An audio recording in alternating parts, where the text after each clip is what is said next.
Hello, everyone. Good afternoon to you, and welcome to Tuesdays with Tabitha. Thank you for joining us.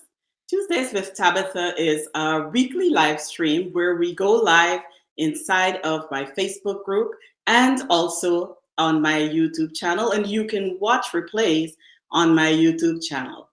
In today's live, I'm going to talk to you about three compelling reasons to avoid workplace conflict. But before we start, if this is the first time you're meeting me or if you're reconnecting with me for a long time, my name is Tabitha Liburd and I am an HR manager, an attorney, and a conflict management strategist.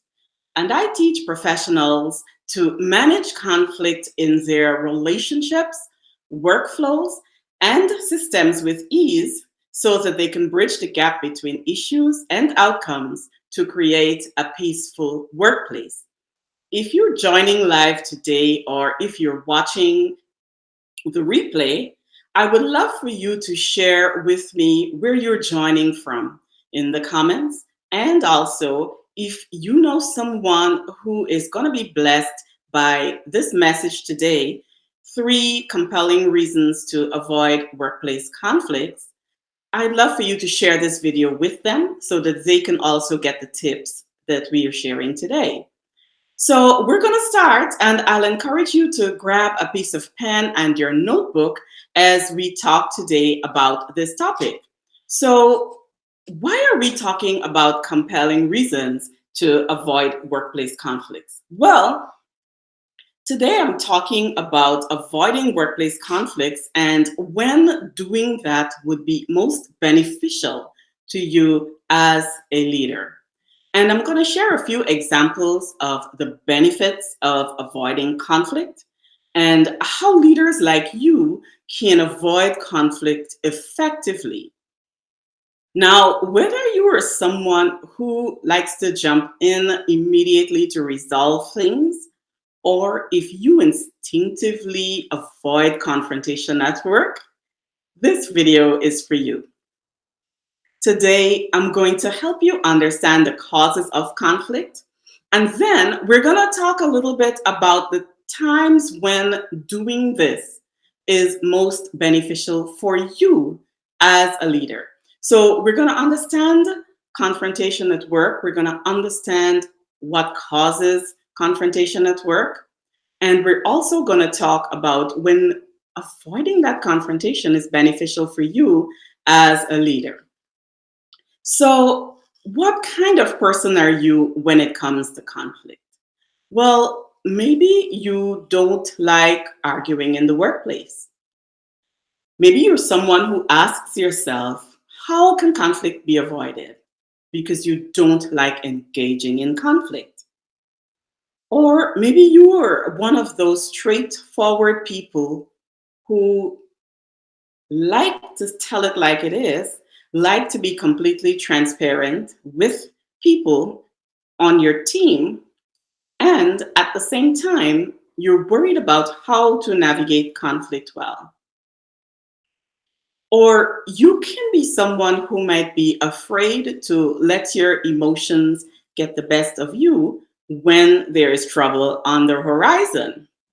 Well, I want to encourage you today that leaders who know how to avoid conflicts will win in any of these situations that we're going to talk about later. And if you are a leader who knows when and how to avoid conflict, you will stop acting out of emotion and become calmer and more centered. And being a leader who is calmer and more centered is going to bless the people connected to you. Also, if you're a leader who knows how to avoid conflict, you're going to be able to use conflict resolution tools, and they're going to help you to anticipate outcomes when your team might be involved in conflict. Or knowing how to avoid conflict is going to help you develop patience and skills that are going to build your workplace relationships. It's going to help you discover conflict and mitigate it in your workplace systems and in the roles of the people who work with you. And most importantly, leaders who know when to avoid conflicts will create an efficient, happy, and productive team that is producing peaceful profits for the organization. Now, before we talk about avoiding conflict, let us see if we know what it is. Today, I'm going to share with you a definition of conflict that is written by Christopher Moore, one of the leading conflict resolution luminaries in the field of conflict management. And he defined conflict as involving a struggle over values, involving a competition for status, involving a competition for power, or involving a competition for scarce resources. So, Christopher Moore's definition for conflict says that conflict involves a struggle over values, a competition for status, a competition for power, or a competition for scarce resources. So, these are the things that you are going to be looking to identify as conflict before deciding whether or not you will engage or avoid. And today we're talking about the times when it's beneficial for you as a leader to avoid. But before we get there, I want to remind you that conflict does have positive consequences. Conflict, as we defined them before, can help you or your team to find creative solutions once they get past the issues that have arisen. Conflict can also help you as a leader to make clearer decisions because you are able to find the root cause of the problem. Conflict can help you also to encourage reconciliation and promote reconciliation within the organization because once the conflict is identified and discussed, it might be that people are able to own what they have done and own what needs to be corrected, and reconciliation can enter into the arena of your team. So, when is it best for leaders to avoid conflict? Well, avoiding conflicts has its limits, but it's useful in the situations that I'll share with you now. One of the situations where it's best for leaders to avoid conflict is when you, as a leader, need time to think about an issue, to gather more information about that issue, and to consult someone or to do some research and prepare for a discussion. So this would be appropriate in situations where there are data conflicts, when there are conflicts about misinformation or ideas of relevancy or interpretation of data.